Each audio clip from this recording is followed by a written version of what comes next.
Tim Scott, the junior senator from South Carolina, gave the rebuttal to Joe Biden's address to Congress. And of course, he is reliable as always. Every time I hear Tim Scott speak, I swear to God, I think I'm watching the live version of the Cosby, of a Fat Albert, Mushmouth. He was appointed at first as senator because they knew he would be reliable. And of course, he does not fail. A month or so ago, he said that wokeism is worse than racism. He said that, a senator from South Carolina, where a few years ago, a man walked into a church, Maranatha, and murdered 9 people. And you think banning a 6 Dr. Seuss books is worse?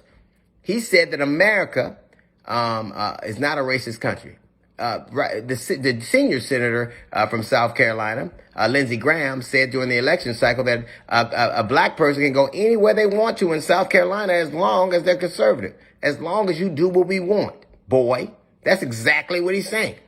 He said, Tim Scott says that he was pulled over when he became a senator in Washington, D.C. 7 times. Why?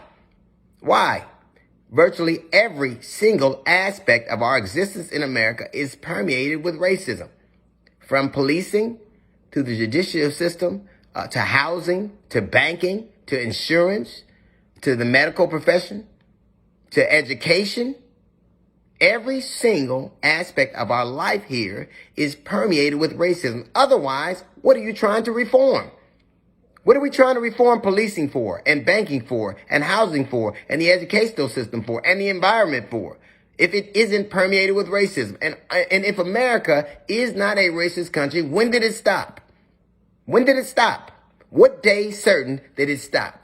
Because we still have some of the very systems that is like right now. There are more statues to men who brutalized black people than to Jesus Christ. You're going to see way more statues of Robert E. Lee than you ever the Savior to our Savior.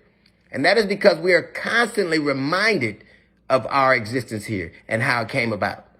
A man who was about my age, Tim Scott, grew up in South Carolina. You're trying to tell me racism doesn't exist anymore?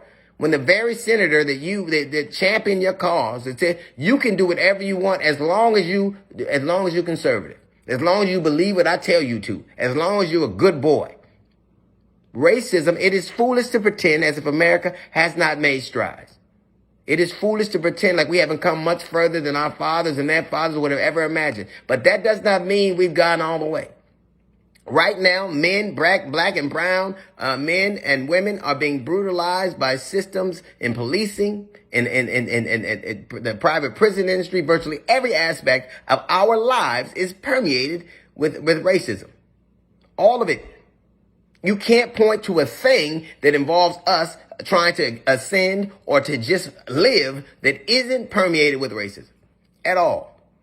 And if that isn't the case, why are you sitting on so many committees trying to reform things? What do they need to be reformed for? If America is not a racist country, if all these aspects of our lives aren't permeated with racism, what are you trying to fix? It's perfect. Leave it like it is. We've hit the right tone. It's all gone. From the statues to everything that was ever wrong with America is gone. And you don't even need a job anymore. What do we need you for? If we fixed everything, what are you sitting in our coffers for? What are you taking a government check for? Why are you sitting on reform committees if you think that we fixed everything? If America is truly not a racist country anymore, what is there to fix? And how do you fix anything without at first admitting there's a problem? If you want to fix anything, human being or anything else, entities, anything, has to look itself in the eye and say, I am this. Because I'm going to tell you something. America has gone much further, like I said, than our fathers and forefathers would ever imagine. We are certainly a long way from being there. And knowing something is always easier than saying it out loud. That's a little note from the GED section. We got the Jazz Report coming up in 15 minutes. It's the D.L. Hughley Show.